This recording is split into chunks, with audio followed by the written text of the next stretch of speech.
Great. Welcome back to the Tuxes Tomahawks podcast. I am Adam Dorito, and I'm really excited this week because it's a massively contentious week today in Colorado politics. So, to be fair, I was the moderator for the Colorado Hispanic Republicans, and when I was there, I gave an open invitation to any candidate running for the chairman position or vice chair position or secretary, whoever, to come on the podcast and do a more one-on-one interview because the state is huge and not everybody gets to go to these little isolated forums. These are very small, cliquey groups.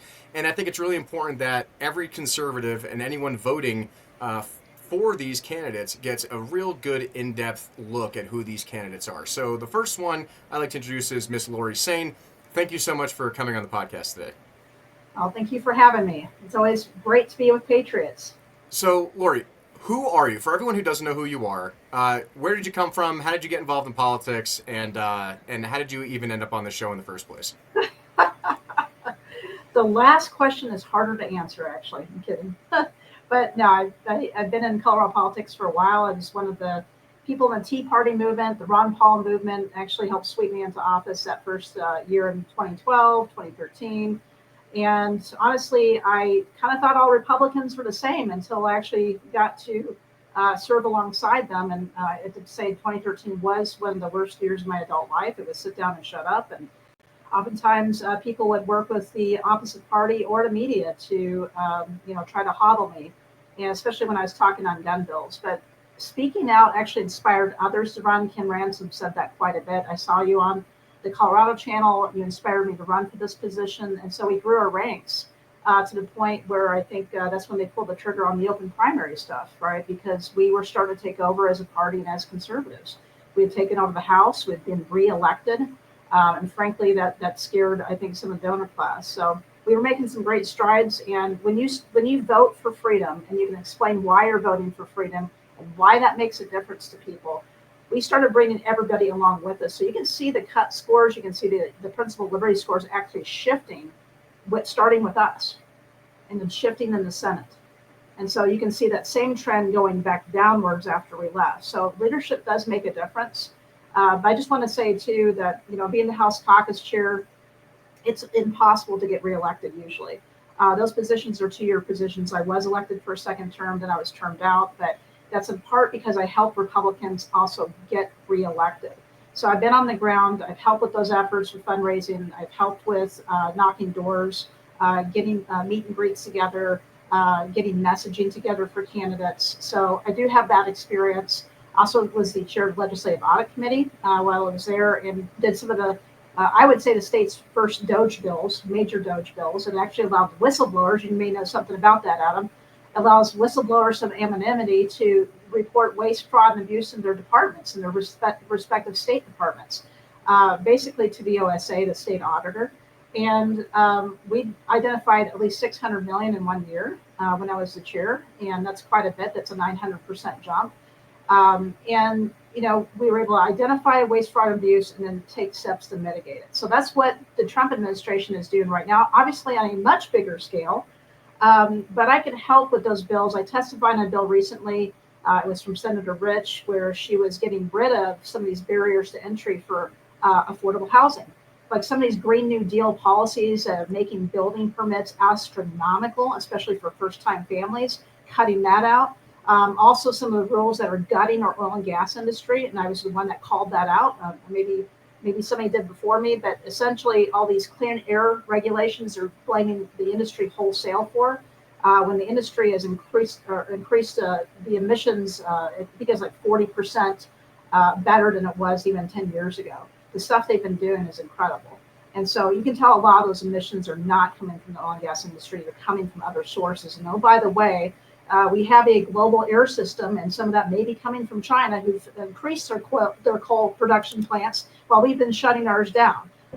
So, back to just been in the fight for quite some time, leading others through that fight in an organized manner, no matter what side of the aisle we were on in the party, to fight these bad bills, kill them, stay up till 5 a.m. if necessary to amend or kill bad bills, and speak up for good bills. So that was my time in the legislature, 100% uncut, many, many years in a row. So the only thing that I will say is, to end this, a candidate can say whatever they want, but you have to go by past performance. And if they have a terrible voting record, then they'll continue to vote against freedom.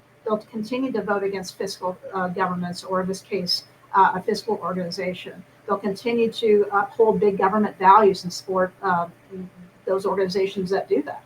And the second is if the candidate's taken a pledge, which is a little bit weaker, but it's going to tell you right off the bat, here's what this candidate's plan on doing. I was the first to come out with a pledge on certain things that are just basically best business practices. So with that, Adam, I talked a lot on my introduction. No, it's fine. And for me, like, I've been doing federal politics for 15 years, mostly with the Air Force Academy reform stuff. And, like, I didn't even want to remotely get involved with local politics. And then it was suggested to me by some people in D.C. that I start contributing to my local GOP. So I Googled local GOP, found out there was this person named Darcy who was, like, the director of special initiatives. Next thing I know, I'm at some luncheon, and then I realized that this entire Republican Party is controlled by a bunch of people over the age of, like, 60.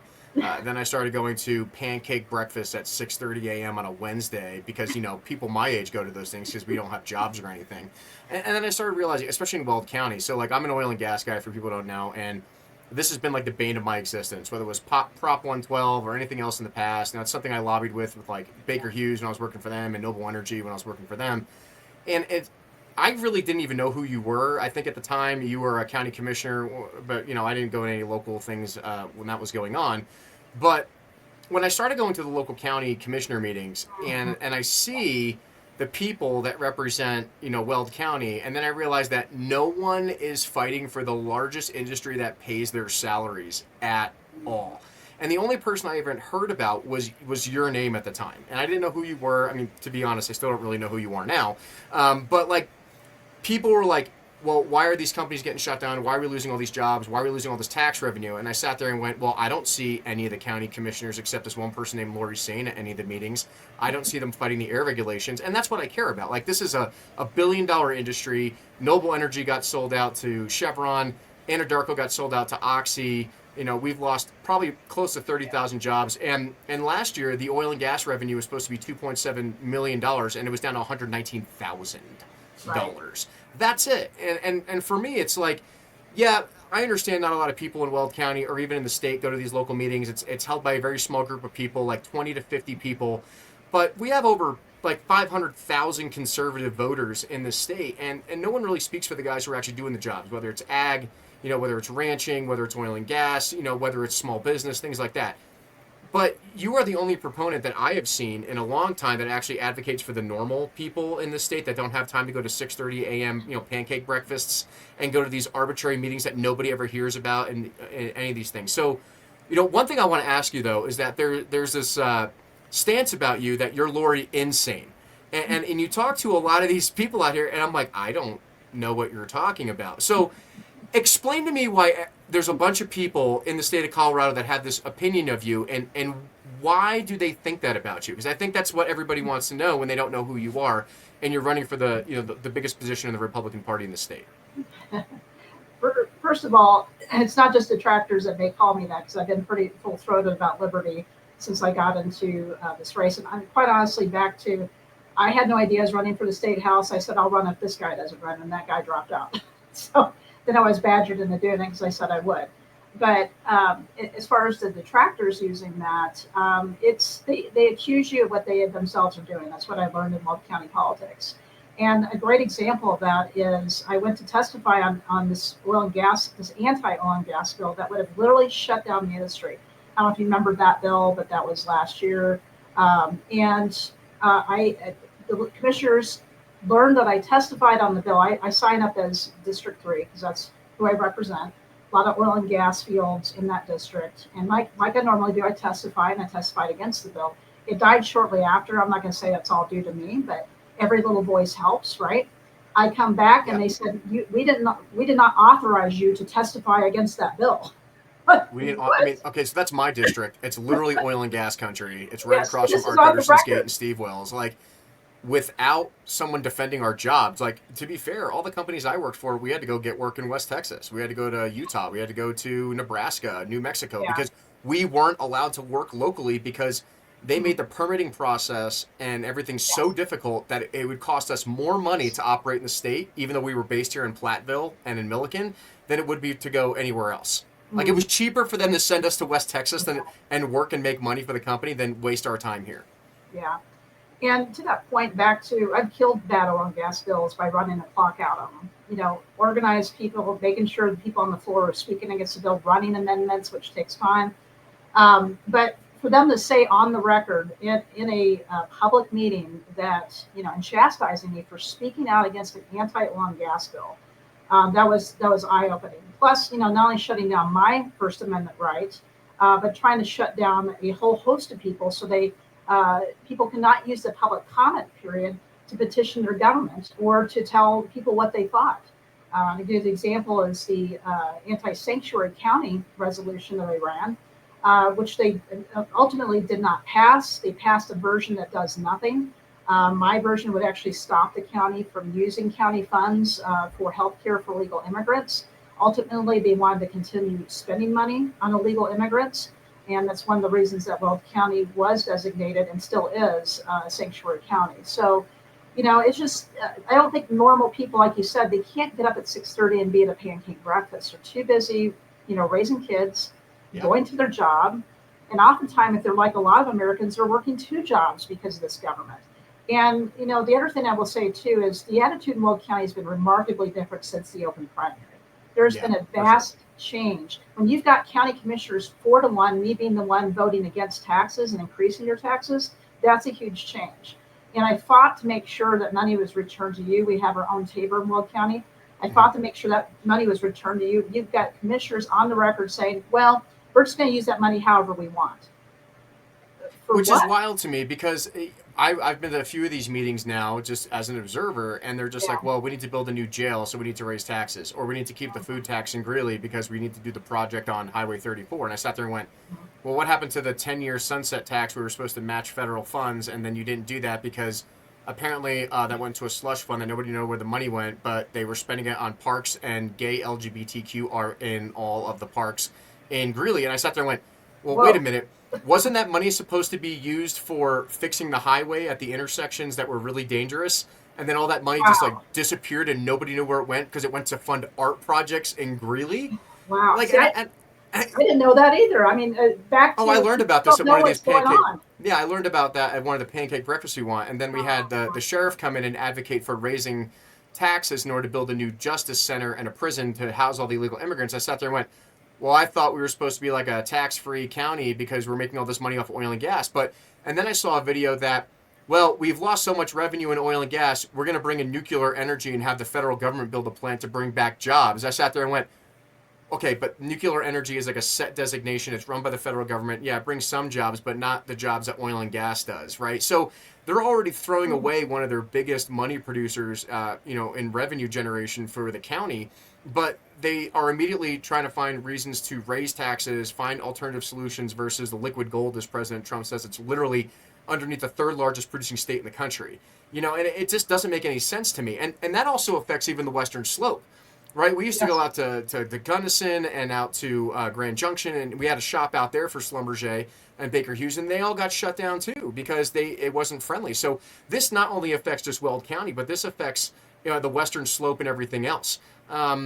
So what is your opinion on the water issues as well? Because the Front Range is massively depleting our water resources. They want to divert more water from Grand Junction in order to get there, but with the permitting and the process and all that, and this affects the food supply, right? People don't understand that Colorado is actually a critical infrastructure area for the United States when it comes to ranching, beef production, and agriculture. But this is something that no candidate wants to talk about, even though we're a massive, national security state when it comes to even seed protection. We have a seed vault out here that nobody knows about that's actually protected by the federal government.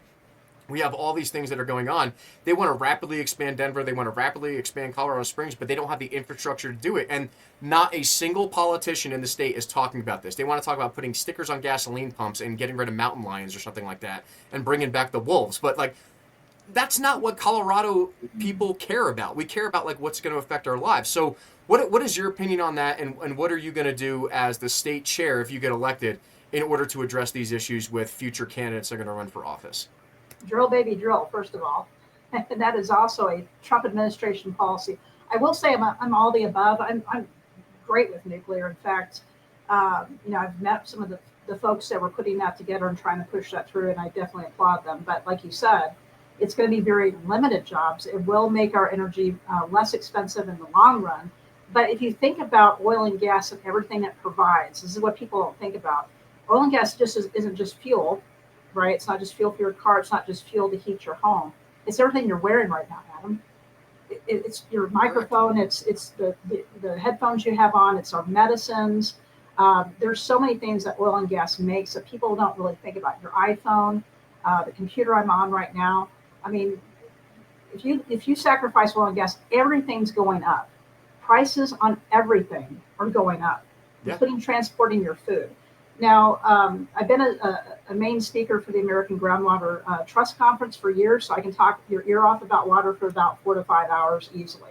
Well, water's super important, and just the caveat off your nuclear thing. Nuclear energy is actually a great solution. Like putting a nuclear power plant in the mountains for the ski resorts is great because getting fuel out there is hard because of pipelines and everything else, right? Yes, absolutely. But the problem is, I'll say this. One of the first bills I ran in 2013, 2014 was to allow hydropower to be considered green energy, kind of like what they're doing for nuclear right now, considering that green energy. We are the only state in 50 that would not consider hydropower to be renewable energy. And here's why I think it's ridiculous. Is if you look to the west, I mean, I'm looking to the west right now, and I see these really tall things called mountains. And on top of those mountains, there's this white stuff called snow. And it falls every single year, and gravity works every single year to pull water down from those mountains without a union paycheck. So they would not allow hydropower to be counted in these, especially our rural co-ops portfolios. So they were forced to buy more renewable sources like solar, wind, blah, blah, blah, blah. So, that's one of the first bills I fought against, which was SB 213. And quite honestly, it's starting to move the other direction with hydro. Don't do small hydro, but, really, I mean, we should use all sources. If you think about what a reservoir is, it is the largest battery on Earth. It is stored potential energy that you can use to chase renewables like wind and solar, and yet they wouldn't count that as free. So anyway, I'm going to digress for a moment, but as far as Weld County and water goes, that there is a lot going on there that we can spend, like I said, a lot of time dissecting.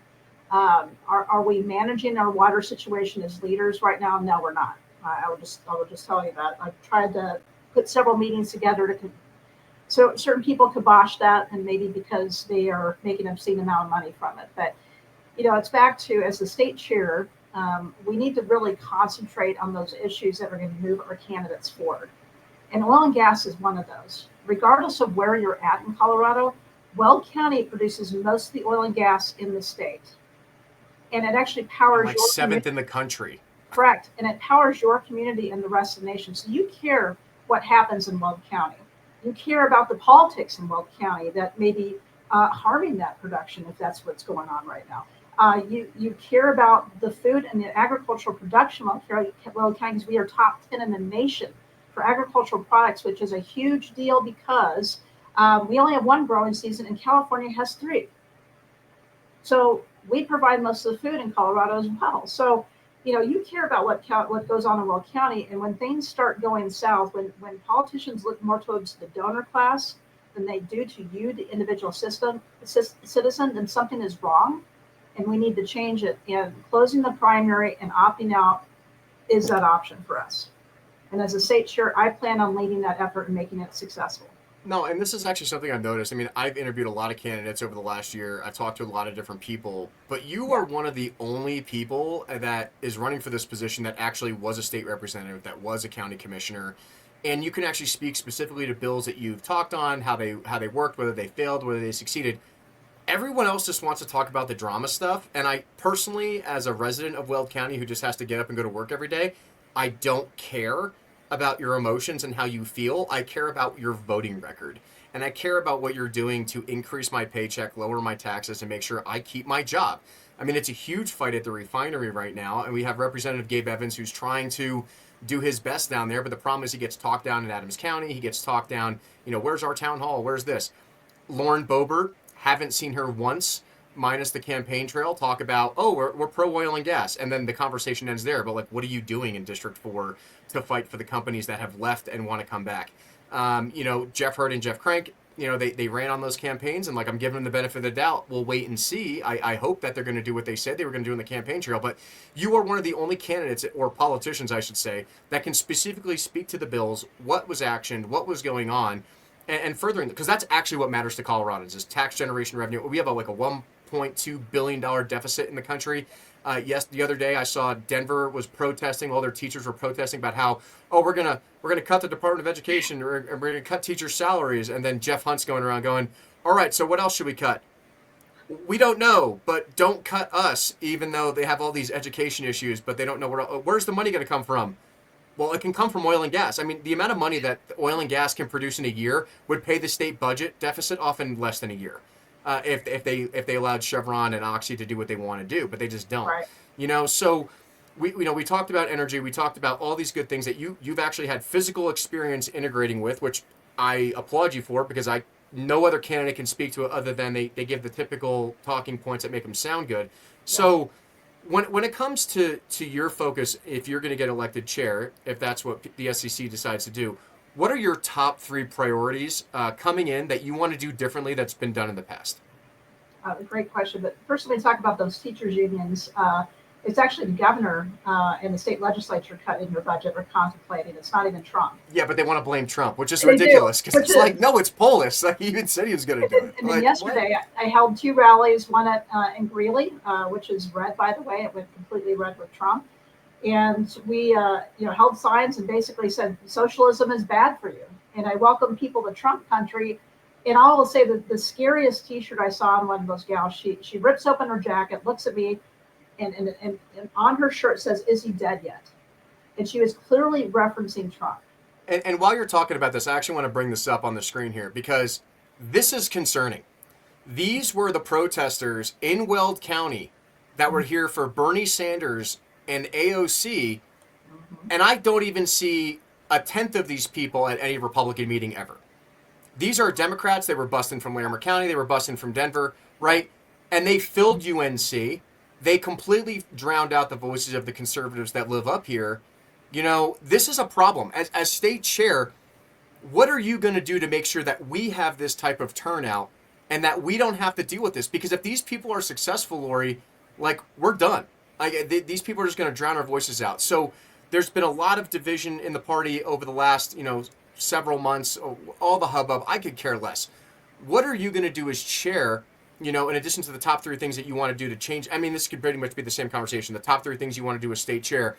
What are you going to do to prevent this from happening in every other county to make sure 2026 is successful? Because the Democrats are already campaigning for 2026, and we're sitting there, Trump won, we're done. We don't have to worry about anything until 2025.75. No, we have to do this now. The work starts now. So what are you going to do?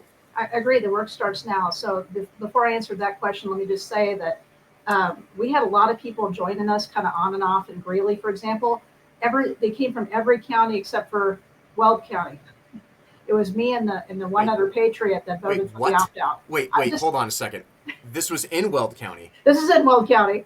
And not a single Republican who claimed to be Republicans showed up to this. Except for me and the one Republican that voted for the opt-out last year. So I just want to say I was at work, so I had no idea about this. We need to show up. We need to defend the president and his policies at every step. So that's one way to do it, right? And then down in Denver, we had a little bit fewer people joining us, but kind of the same result. You need to get out there and make sure that we have some kind of resistance to this craziness that socialism is good for people. It's not. It's going to destroy our country. So back to your question. So when I went to the inauguration in DC, our crowds were much bigger than that. If these people are bused from a county away, these people came from all over the United States, including Hawaii. And they filled blocks and blocks and blocks and blocks. So the answer to the question is, I'm going to make sure Trump gets here for a rally. And we're going to show them that this is Trump country. And we voted the president in to fix this fiscal mess that you had mentioned earlier. There's economists that say we're at a point in our country we really are at a fiscal cliff. And President Trump is the only president that's actually been working to reverse that, especially with the budget cuts, fighting waste, fraud, and abuse, all the things he's doing, it really inspiring confidence in Americans. So when he comes here, these crowds are going to be bigger than ever before because everybody has said something has been wrong. right? The government has gotten bigger and bigger, and their paychecks have gotten smaller and smaller. And that needs to change. So for the future of our country and future generations, we need to stand up at rallies like that whenever we get a chance and push back on that narrative. And I think, like, for you, like, okay, I want to bring Trump here. That's number one thing you want to do. I think that's great. But the problem is a lot of people don't take Colorado seriously. I mean, like I said, I've worked on the federal side for like 15 years, and everyone thinks Colorado is a joke because they have so much divisions between the county parties, right? Weld County, El Paso County, Larimer County, Boulder County, Denver County. Like, no one wants to work together, right? And now everyone wants to use the term. I've watched every Kyle Clark interview. And everyone, oh, unity this, and we need to bring the party together, and we need to, like, bring in more, we need to bring in the big tent theory and open up the primaries. Okay, well, here's my big issue. This is my personal stance. I don't know if you agree with it or not.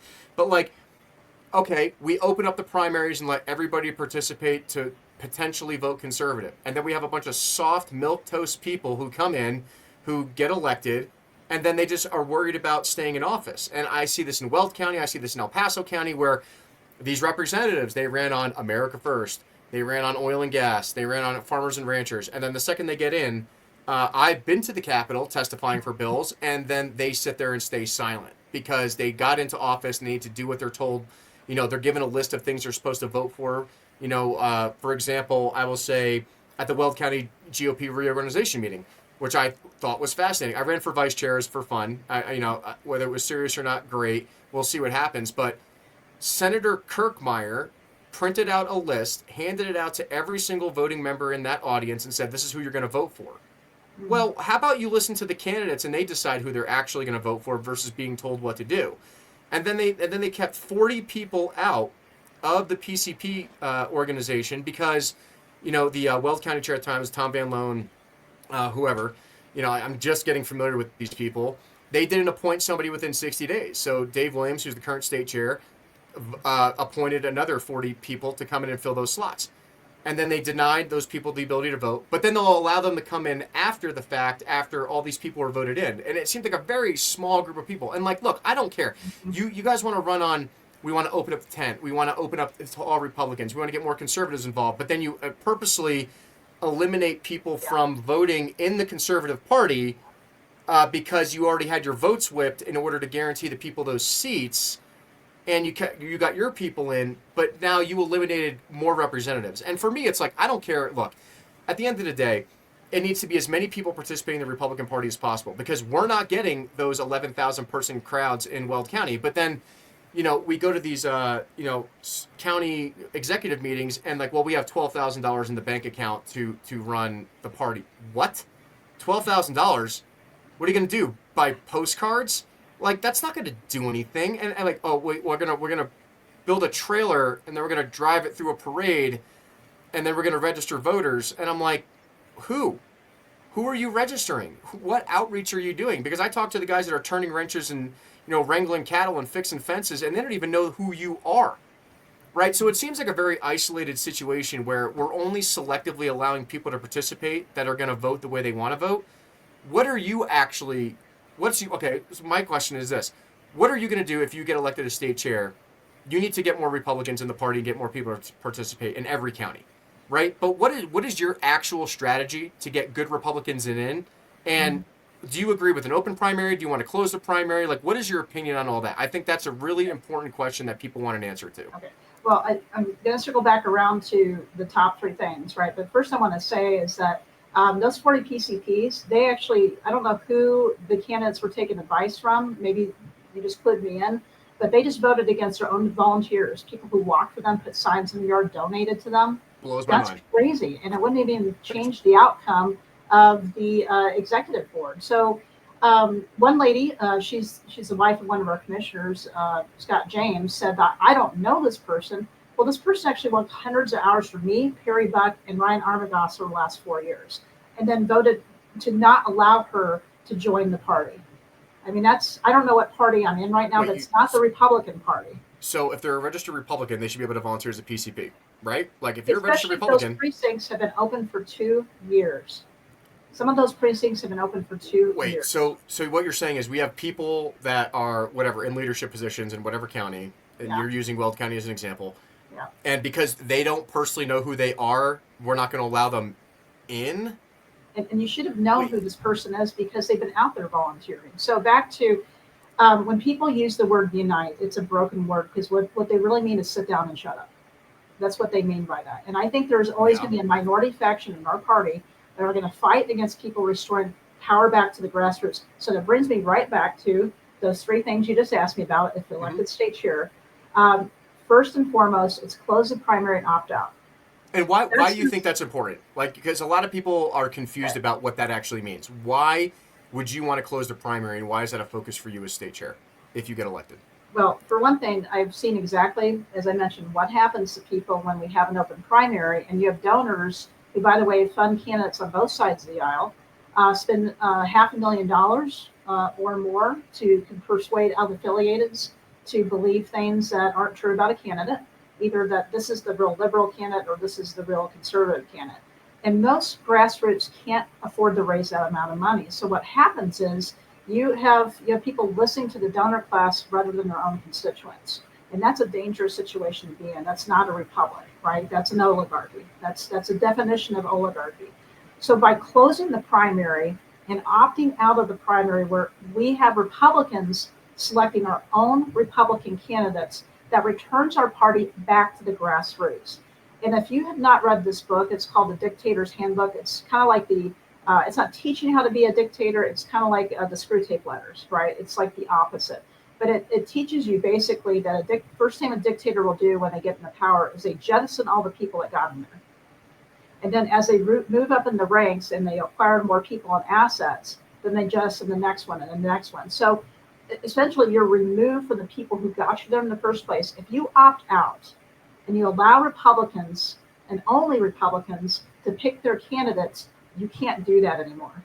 You have to listen to the people on the ground. You have to listen to Republicans that put you in office. That's why it's so important. I would agree with that. And like I'm the vice chairman of the American Veteran First Association, and one thing that we really focus on is, look, we fought your war for 20 years, and you sent us to get our friends killed.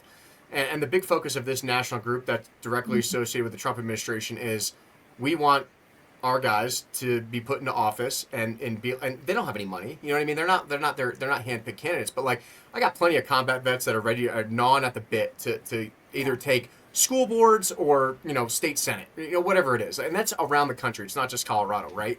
And what we focus on is, we honestly think, like as executive board members, we really think it's important to actually vet these candidates in like a Zoom meeting or whatever it is before we allow them to run. And one thing I found really interesting, I'm actually interested to know your opinion on this. A lot of people say, oh, we shouldn't endorse candidates in the primary. We need to stay neutral. Mm-hmm. Now, this was my first year experiencing local politics, and we allowed whoever, Joe Schmo and whatever, to run as a Republican, whatever. I mean, good on you. Yeah. But then you look at some of these people, and this is across the board. This isn't just in Weld County, right? But this is like anyone and their mother was able to run, and then they picked their favorites. But like some of these people, like they did not abide by the Agenda 47 America First principles, and they were just kowtowing to whatever special interest groups they wanted to in order to gain votes or gain money or whatever. What is your opinion on endorsing candidates for the primary, the state chair staying neutral or the Republican Party staying neutral? What do you think is actually the best strategy to actually get more Republicans elected if you were state chair? Well, first of all, closing the primary or opting out will actually produce grassroots candidates, and I think it makes it a null point. Now, me personally, I have been the target of the state chair. This is back in 2013 when we had Ryan Call, and I suddenly got mailers with his shiny face and his signature on it. And it's only because I was a conservative and I voted conservative in a conservative district. And that was really eye-opening. But isn't that what you're supposed to do? So I'm like, see, to be fair, like I said, I've only been involved in local politics in the last year, and whatever you're telling me, I have no knowledge of. Mostly the state party has not been conservative. And they've done little things to backdoor endorse candidates without making it too apparent. At least Dave Williams made that transparent. Right, he took a process that wasn't open to the public and made it transparent. So I'm going to give him a hats off to that.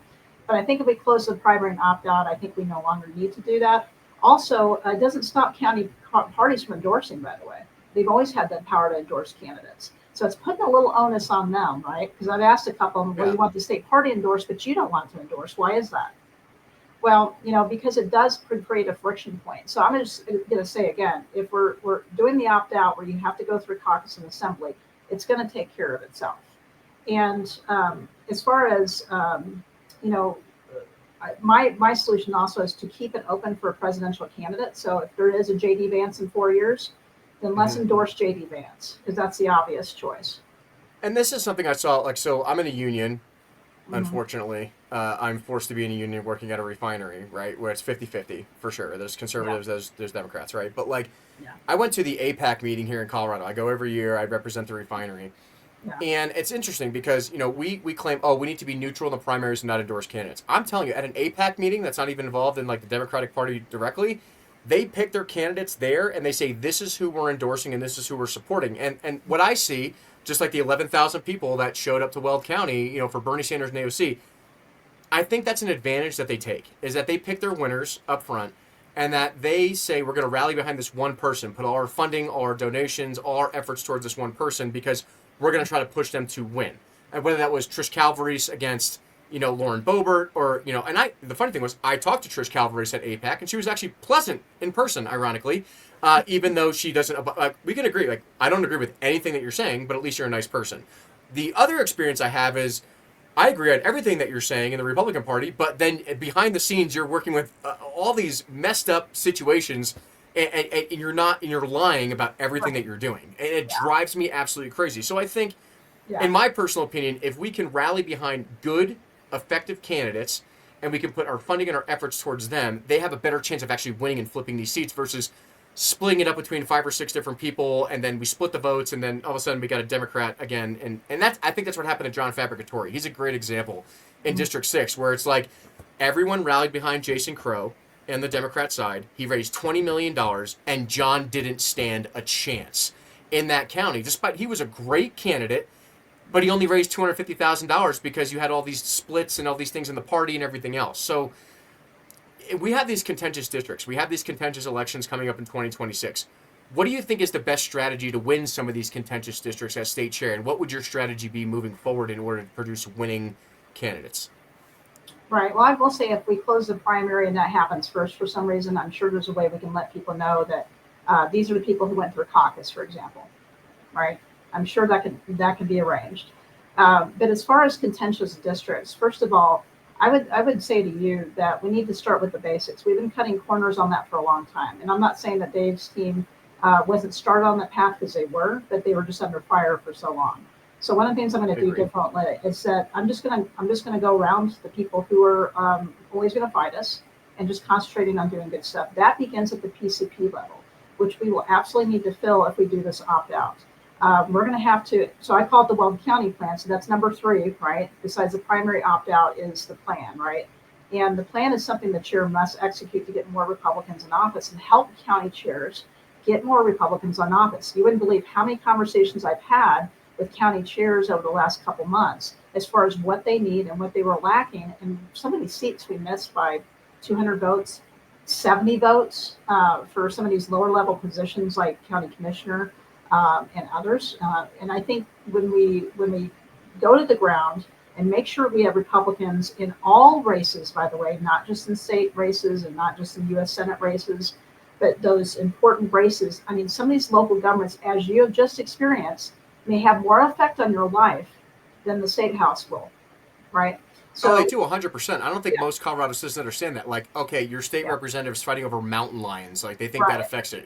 It's the school boards. It's the county commissioners. Right. That's what affects your life and your kids. It's mayors. It's town councils. So if we are driving the base to the governments that are most important to them, they'll come out for us in the state house too. But we've got to start bringing people back to the party. They need to believe in the party again.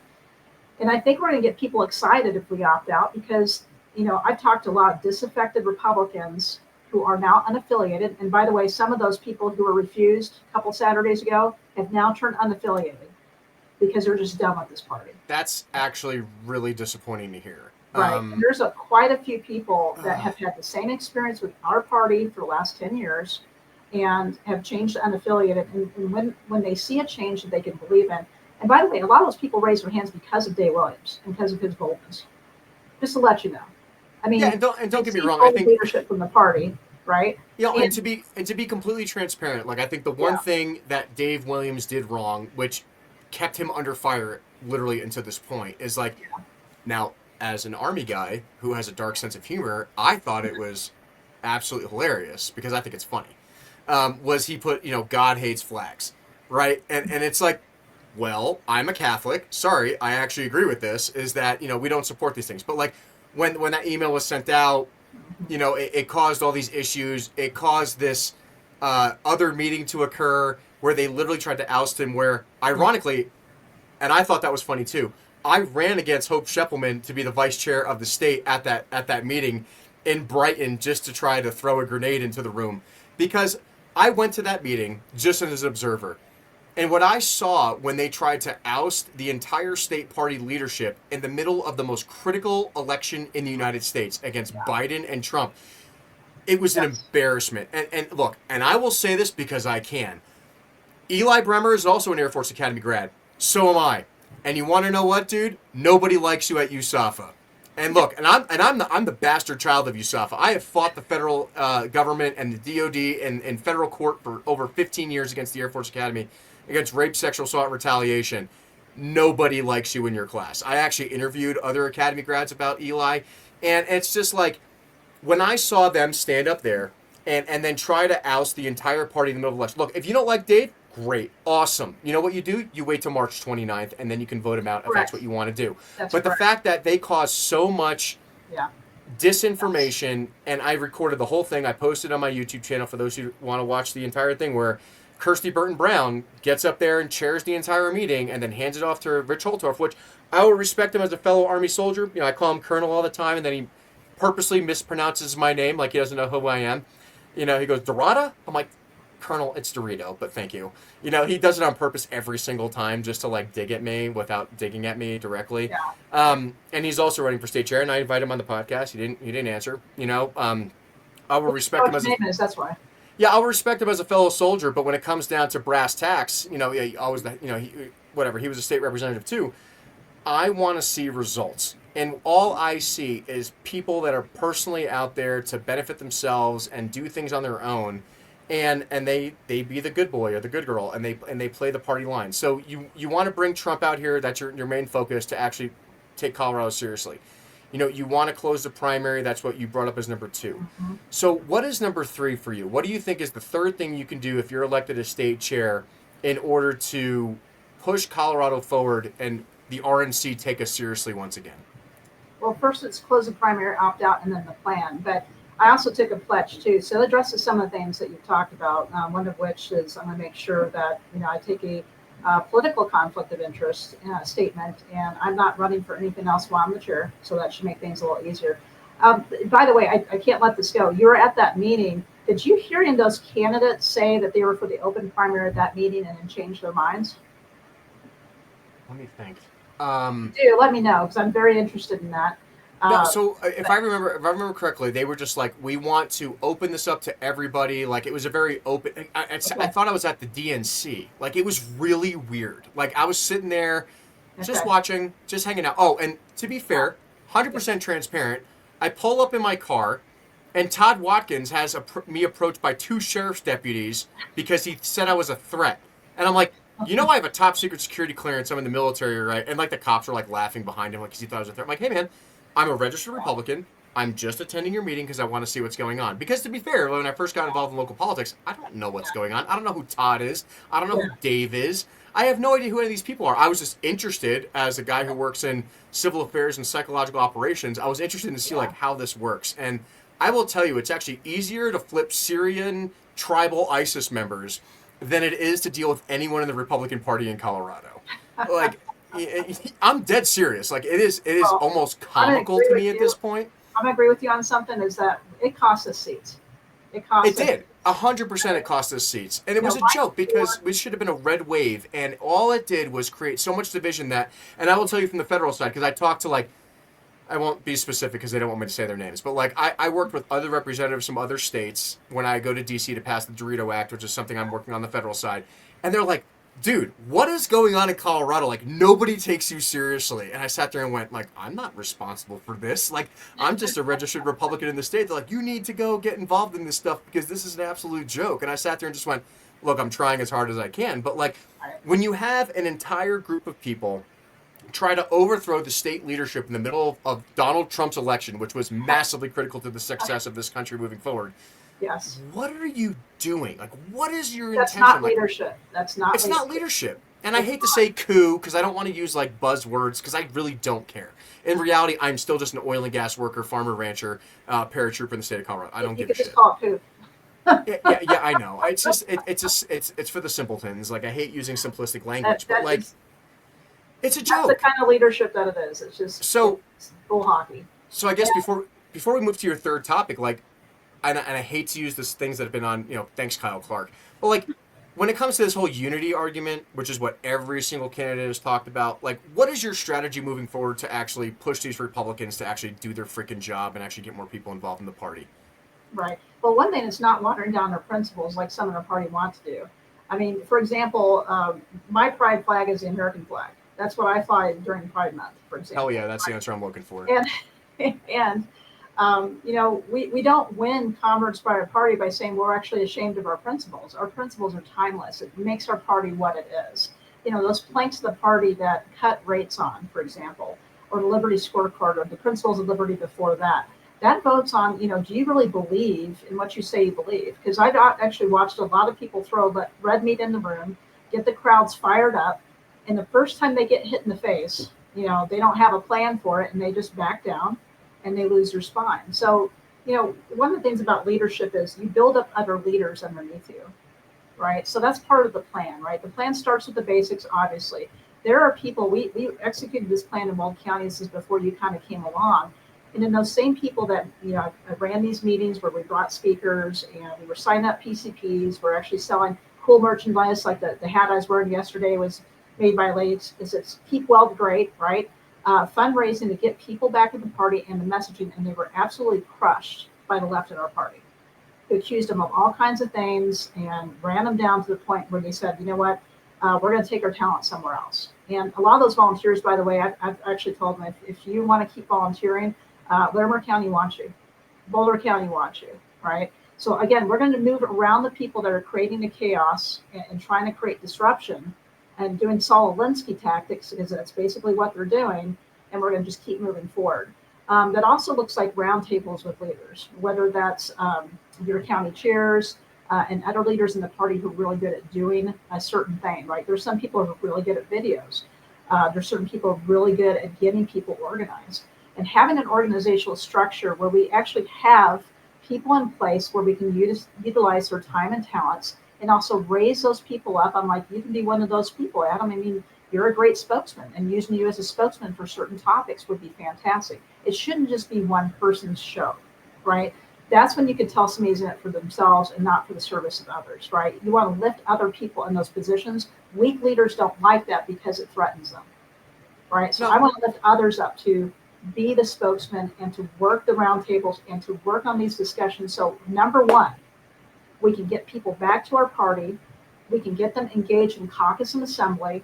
And that's going to take care of a lot of our issues as far as getting Republicans elected in, because that's going to get people excited when we start following our own principles and policies as Republicans. That boldness, remember, that Trump brought flipped seats. There were people in boots and Carhartts, and I'm pretty sure they came from the oil field, Adam, that wrapped around the buildings of Weld County, waiting in line on election day to vote for a president and vote down ballot. So obviously, boldness works, and being on message works. So we are going to repeat Trump's agenda and how it benefits working families, because by the way, that poll that says working Americans trust Republicans more than Democrats to represent them, we will not let them down. I agree with that. And here's the thing. I want that type of energy for any candidate running as in the Republican seat who's America First principled candidate. I want them to be just as excited for them as they are excited for Trump.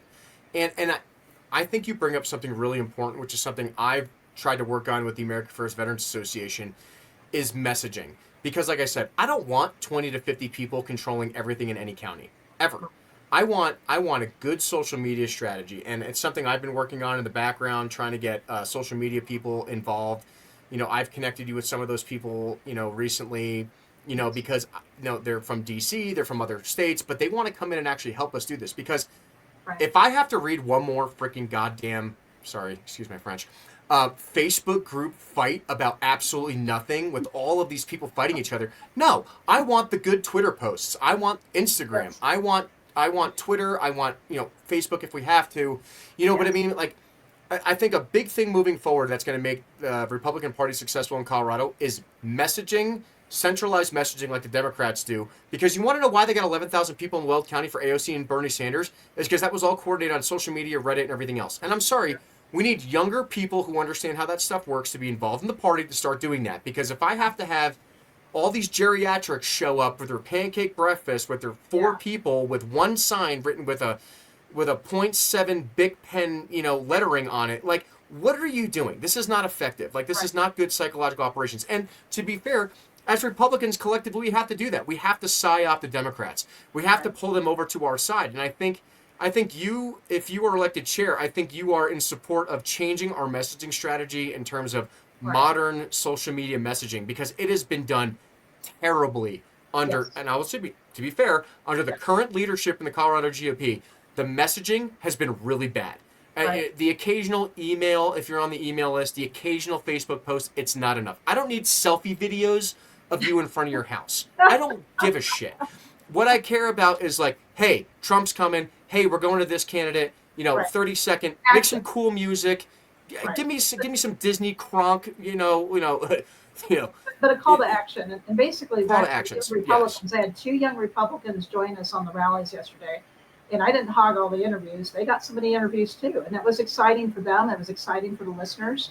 And also on messaging, uniting with the Trump platform and their people on messaging in the NRCC, anybody who's willing to help us take that message and galvanize it at the ground level and deliver it in a uniquely Colorado way, where again, we can pull more people out of the unaffiliated party and bring back disaffected Republicans back to our party to volunteer, to donate, and that's another part of the plan. Absolutely. Is making sure that we get donations from the grassroots. And I don't know if you ever tried knocking on your neighbor's door and asking for money.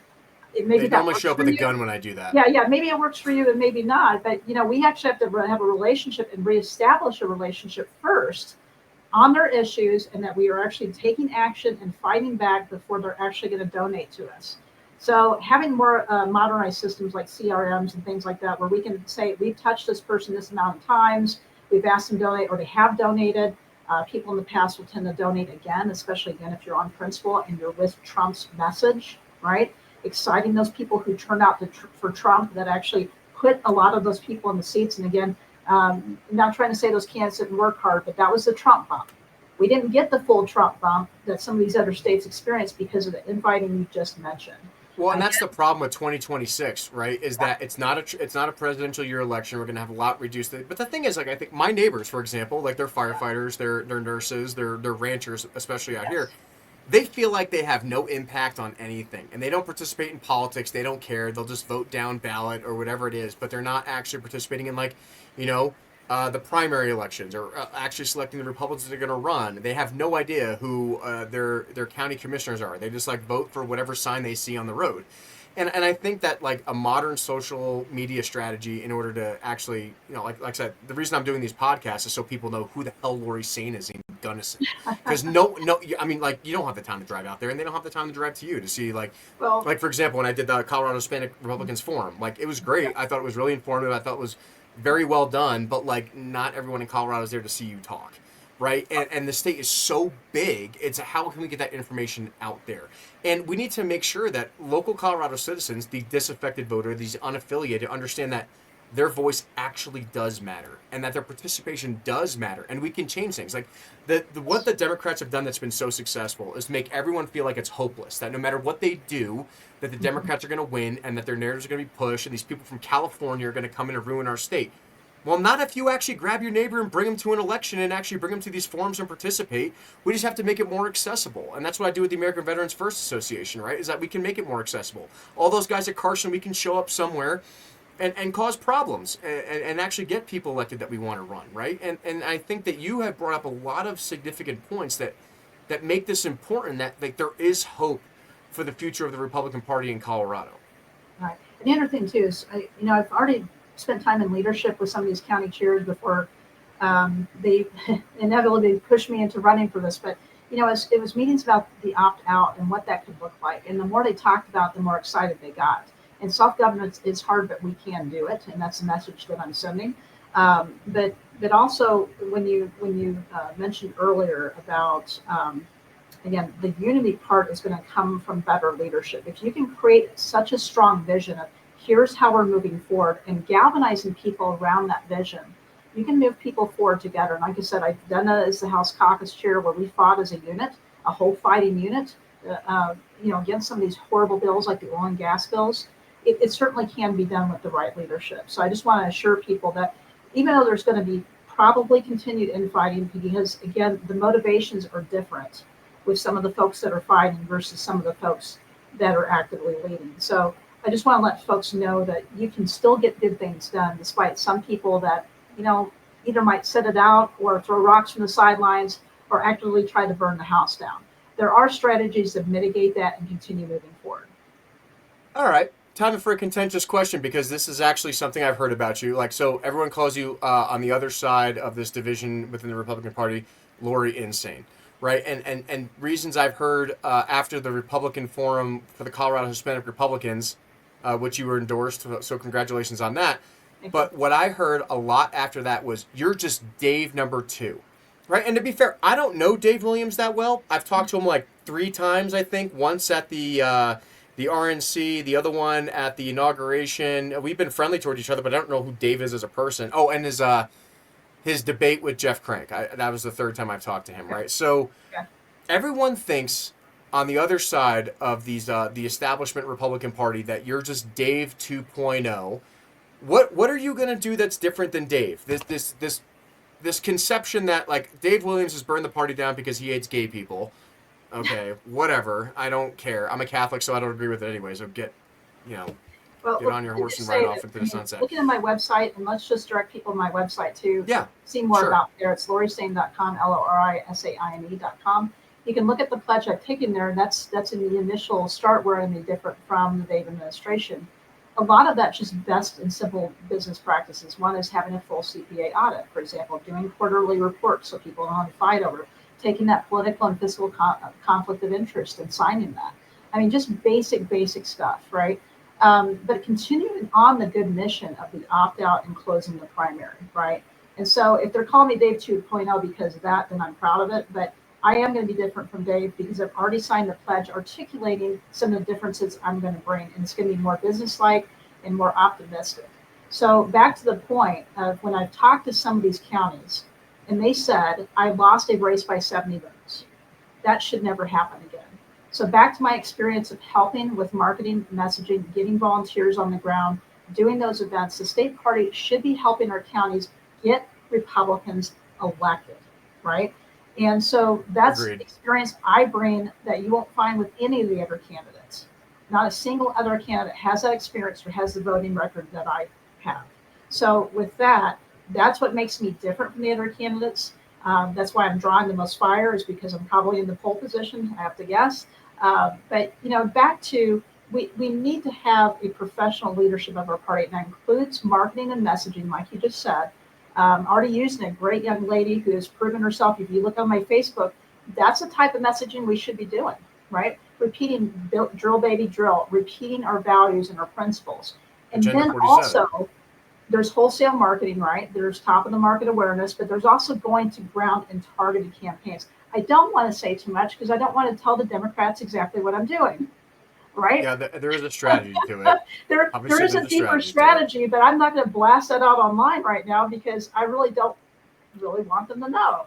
So, but back to, I've done this before. I've done it successfully in Weld County. I helped a whole group of people who are dedicated and selfless, and will certainly come back to the party if I'm the chair, because they know I can use their talents to do that again. Some of these people are amazing at getting PCPs to sign up and actually giving them targeted list to go reach out to unaffiliated that share our values and disaffected Republicans and bringing them back to the parties. We've already done it.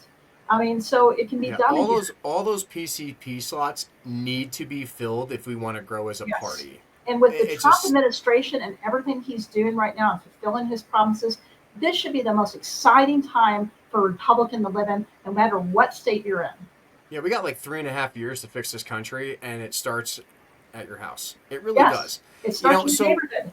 so another contentious thing I want to ask you, just to be 100% transparent and fair, is that okay? So you're running against Kevin McCartney. You're running against Who? Britta Horn, Richard Holtorf, Darcy Shanning, Jeremy Goodall. I think that's all who's running. I recognize some of those names. There's like 5 more people that I don't recognize. They don't have a chance in hell. Gonna be Well, honest, I like mean, nobody knows anybody who they can are. run. I mean, anybody can run, right? Sure. And that's So can Barney the dinosaur. That's Eh, that's us being Republicans, folks. I mean, that's just how it is. So Yeah, I should just announce my candidacy now. I'll just run this for the shits and giggles, right? Whatever. But here's the thing: is Daniel Newswinger. I think she's running as VP, and one thing I'll give Natalie Tennant.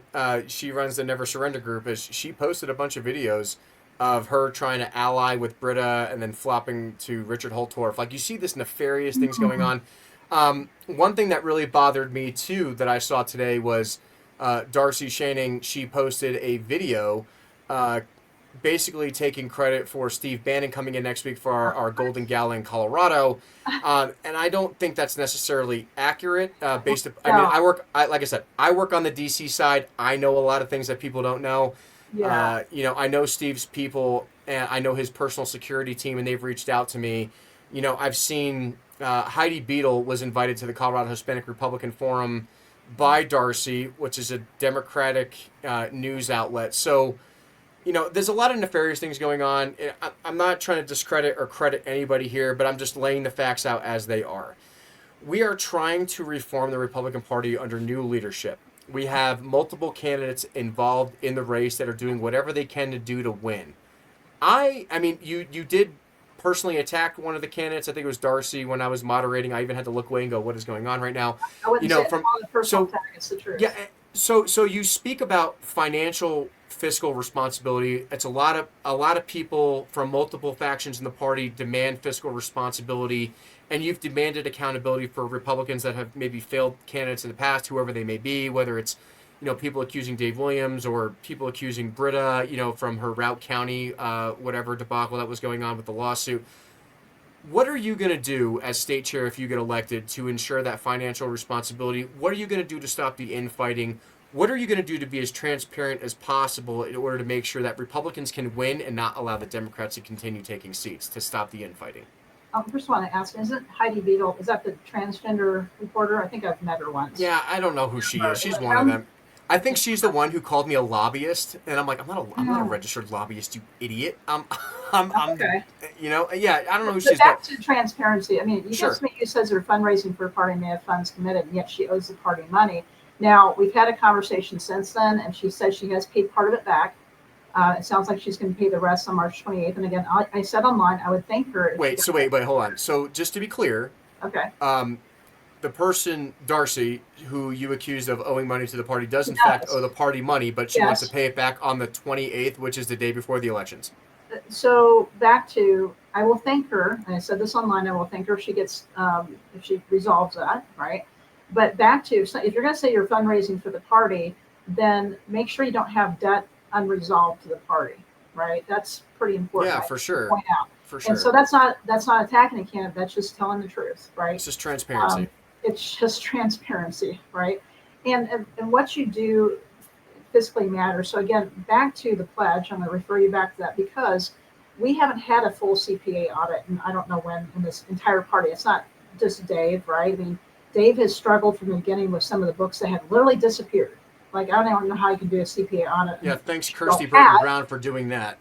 Right. So, and it takes a good 2 years to do a full audit. But in the meantime, what you can do to start that process is you can not only have the books online, here's how we're doing it. Now, I know there's reports on Tracer and FEC that tell exactly what we're spending the money on, but having that quarterly and arranged in such a fashion, and you can audit along the way, which sets you up for a successful full CPA audit. So that's one of the first pledges I've taken. And I know what a full CPA audit is. As chair of the Legislative Audit Committee, it's not just a review audit, compilation, any of those things. It's not just balancing ones and zeros, a full CPA audit. So I think that's important for folks to understand. Again, that's one of the pieces I'm going to bring to the administration is fiscal transparency. That's what I did as a caucus chair. It's where everywhere I've ever been. That's I've been great. chair of numerous organizations, including a national organization for conservative elected officials. So I've been a chairman for the last 8 years. So I know how to do that position, do it well, build organizations and fundraise, right? Which is an important thing to say because I've fundraised for a lot of those same organizations. So, and done so successfully. That's super important. It's one thing everyone complains about is fiscal transparency and everything else. And you, as your part of your platform, you're promising to do that. Yes. So we talked about, bringing Trump here, so the RNC actually considers as a legitimate, electoral vote, issue. You talked about your second point. So what is your third point? So what differentiates you between candidates or whatever else it is? So why should people vote for you with your top three? What is your third point of performance, as we say in the paratrooper world, of what you want to do? The third point is what I brought up was the plan. So not only do I have that plan, I'm able to execute the plan. I have proven I've executed that plan multiple times, not only with state house candidates, but also on the ground. And so that's something where I'd say, again, as a leader in the House caucus, you run all the meetings, right? You're the caucus chair. I was also the floor manager, going above and beyond there, but you organize candidates to unite, speak together bills, do messaging for them, run amendments, by the way, or write amendments for them if necessary to help them in the re-election campaign and for their mailers and to get Democrats on bad votes to send mailers against them, by the way, and getting reelected because of those efforts. So I've already led on the ground missions to get Republicans elected and get them reelected. So again, I'm the candidate with the most experience with a plan that actually works. And again, people like to talk about a lot of fancy stuff. I have noticed in businesses and turnaround and startups and turnarounds in particular, they cut corners. And that's what usually makes them fail, right? Cutting corners. And we cannot afford to cut corners, especially if we are going to opt out and run our own primary as a party, right? We've got to get those piece filled. I know that's not sexy to talk about. You can talk about marketing, messaging, bringing Trump to Colorado. Those are all, yes, very important. You need more representatives to represent Republicans. If you don't have all those seats filled, who can represent the Republicans? It starts on the ground, and it starts with visual leadership. So I don't ask somebody to do something that I am not willing to do. So I knock doors along with candidates. Yeah. I knock doors with volunteers, right? When they see you sweating, they go, oh, okay, well, then I can do that too. Because it's hard to go knock on your neighbor's door to even ask for a vote. Sometimes it can be very contentious, right? People are kind of a little door wary right now just because of all the campaigning that's gone on in the last 2 years. But we're going to have to bring that same type of intensity and more in 2 years because we do not have a president at the top of the ticket. No, for sure. Yeah. For sure. So actually, this just came up. I think this is interesting. So I'll just use Weld County as an example because that's where I live. So the Weld County leadership brags that they flipped 5 seats. Great. We flipped 5 Republican seats. But then I see some of these Republicans, and even in Morgan County, I'm not going to name representatives specifically, and in Lambert County as well, but they're not voting for Republican values when it comes to state representative duties, right? So I don't know what your opinion is on this, but we flip a Republican seat, but they're not voting Agenda 47 conservative enough. Do you think it's necessary to find someone to replace them in the primary in order to make sure that we are furthering our agenda moving forward? Or is it just acceptable enough to just a Republican takes their Democrat seat and that's acceptable? Because we have plenty of Republicans in the state, and I can name plenty of them who claim to be Republicans, but then they vote the opposite way of what the people let them to do. So what is your strategy moving forward with that? Are we going to hold these people accountable and primary them and remove them? Or are we satisfied with just having R's and R's? The reason they're fighting so hard on the left side of our party is against the opt-out and closing the primary. Because again, if you allow Republicans to pick their own candidates, almost every single time, they are going to pick the more conservative candidate, the one that actually votes their values. And like I said, we were taking over in 2016, and 2017 and 2018. We were growing our ranks within the minority and challenging, I guess you'd call them establishment Republicans at that time. So back to that, I mean, that's why that is so important. It's at the top of my list is to close the primary and opt out. That's number 1 and 2, right? And the opt out, if it goes well, we will give people the confidence and the courage to start doing one-day voting and to start hand counting their ballots in all elections, by the way. That's actually a good point about election integrity. I mean, obviously you kind of mentioned it right there, but I mean, we have a huge issue with Jenna Griswold, Bluetooth Wi-Fi connections to the voting machines. If you are elected chair, what is something you want to push forward with election integrity in the state of Colorado, since it's massively corrupt? Ask that, yes, indeed. And again, running an opt-out campaign, I know I'm beating this drum here, but it's that important. It's that important. If we do this right and we turn it back to the Republican Party, we no longer include Jenna Griswold in that election. We are actually printing our own ballots, right, based on somebody's precinct number, and just a blind printer, by the way, ballot style 1 for 10, whatever that looks like for them, and having them vote and then hand counting those ballots. We are taking the power back to the Republican Party, and that is a huge endeavor. It is a gigantic endeavor. But that will resolve a lot of the issues that we're talking about, including election integrity. And if we do this well, maybe we just continue doing it, right? Even if we win the lawsuit, because the lawsuit will return us to 2016, by the way, which allows for the government to still send out ballots and allow for petitions. So what was the second question you asked again? So, I mean, what would you do as the chairperson in order to ensure that election integrity? Like I said, you said you want to, you close the primary, you Yes. want to increase, votes towards Republican voters. But the second part of that question was, what do you want to do as chair to ensure that election integrity moves forward against Jenna Griswold? We have a governor election coming up in 2026. Like these are actually like major issues that nobody's talking about now that the Democrats are, and that's why I had 11,000 freaking people. Well, first of all, we need to replace Jenna Griswold with Tina Peters. First of all. Hell yeah. Oh yeah, we could talk about Tina. I know everyone. It's a grift. If you mention Tina Peters, it's a grift.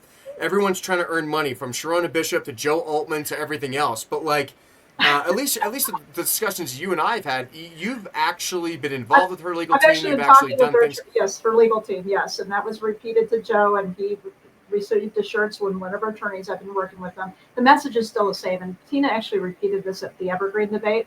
She got on the phone and said, "Listen to my attorneys before you speak, right? And be respectful." That's the message: is be respectful right now. And we had a candidate that didn't do that. And honestly, what I've noticed with this governor's office and others is they tend to dig their heels in when you threaten them, right? We're trying to get out of jail right now. And it's something I was on the Irish political roundup today in Ireland about this, because they're actually fascinated with Tina Peters, which is incredible. Yeah. But one thing is like, there's a lot of candidates out there right now, like, oh, Tina Peters should be freed and blah blah blah blah blah blah. But you've been relatively silent about it. I mean, you've actually been involved with the legal team, from what you've discussed. And what I think is disgusting is that people are actually using it to their advantage to try to push a political narrative and just to try to win.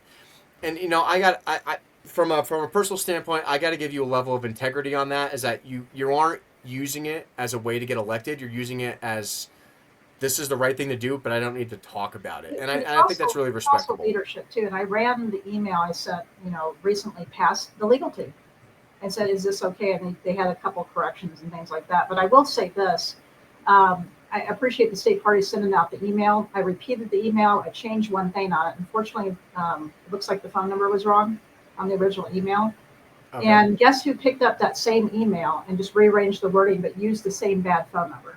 Who's that? Rocky Mountain Boys. So you should give credit. You should give credit where credit is due, right? And I appreciate they repeated the message of be respectful, right? Because that's what the legal team wants right now, is when you ask for her release and ask for her pardon, be respectful, right? So I will give them a kudos for that, but do give credit to people, when you're kind of bouncing off their word. No, I agree. And honestly, this podcast has been really great. I think this is a more in-depth look of who you are as a person, and I think the conversation really needed to be had. So you have a big election coming up on the 29th. We have Steve Bannon coming in on the 28th. What are some closing thoughts you have about the Colorado Gala coming up? With all the threats being produced against that, and let's be honest, as we close this out, why should people vote for you, Lori? Why is Lori Saine the optimal Colorado GOP chair? Why should people vote for you in the SCC? Because I have the most experience in leading teams, leading the Republican Party in a united way, if you want to call it that, to go against bad Democratic policy that are punishing working families in our state, punishing the very industry that provides a lot of our food, our fuel, and our property taxes, by the way, which fuels local governments throughout the state from Weld County. And I have the most experience as far as leading in a chair position, first of all, in national organizations and fundraising for those national organizations. I also have you really can't get to the right of me as far as in the state house, at least back then. And I had A+ in principles of liberty, 100% on the cut scores. That's very important because that measures, are you voting with the Republican Party platform? Do you actually believe in it? Even under high fire and high duress, right? Like I mentioned, I had a mailer sent against me by the state chairman back in 2014 because I was voting on principle. That tells you the state that our party's been in for a very long time. That same chairman went to jail for embezzlement from the Trump campaign, I believe, the Trump PAC, and he was disbarred. I mean, that's embarrassing. That's my first example with being in the party, and here's our chairman who's attacking me for being conservative. Wow, just so back to being more business-like, optimistic, and really leaning in on Trump 47 agenda and getting that to the ground, getting Republicans excited again about being Republican, not watering down our message, and making sure that we can get them signed up to volunteer. Our party runs on volunteers.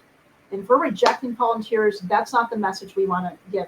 You are welcome here. If you love the Republican Party and its principles, you're welcome here. We want you to volunteer, donate. We're going to need those grassroots donations to get these candidates across the finish line. And again, some of these candidates without party support lost by 70, 50, 20 votes. That shouldn't happen again. And I will work to make sure that does not happen. No, that's really good. And one thing I'll be transparent about is like you did get an endorsement from a national organization. You got an endorsement from the America First Veterans Association. And to be fair, even as the vice chair, I was excluded from that vote to make sure that it was neutral because obviously I don't want to have the perception that because I'm from Colorado and because I've interacted with you that I had any vote in that. So you were endorsed by a national organization. You were endorsed by the Colorado Hispanic Republicans.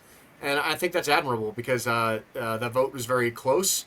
I will say in the background, I can't reveal what that vote was, but I will say that you have been putting a foot forward that I think people are desiring that change and that transparency and that experience. And, we'll see how it works out. You are running against several other candidates, whoever decides to come on this podcast in the future. But I commend the work that you're doing, and I wish you the best of luck on the 29th. Well, thank you so much. I really appreciate that. Thanks for having me on your show. Thank you very much. Well, this is Adam Druda from the Tuxes Tomahawks podcast, and you'll hear from all three candidates on the same day on the 25th, and we'll see you next time.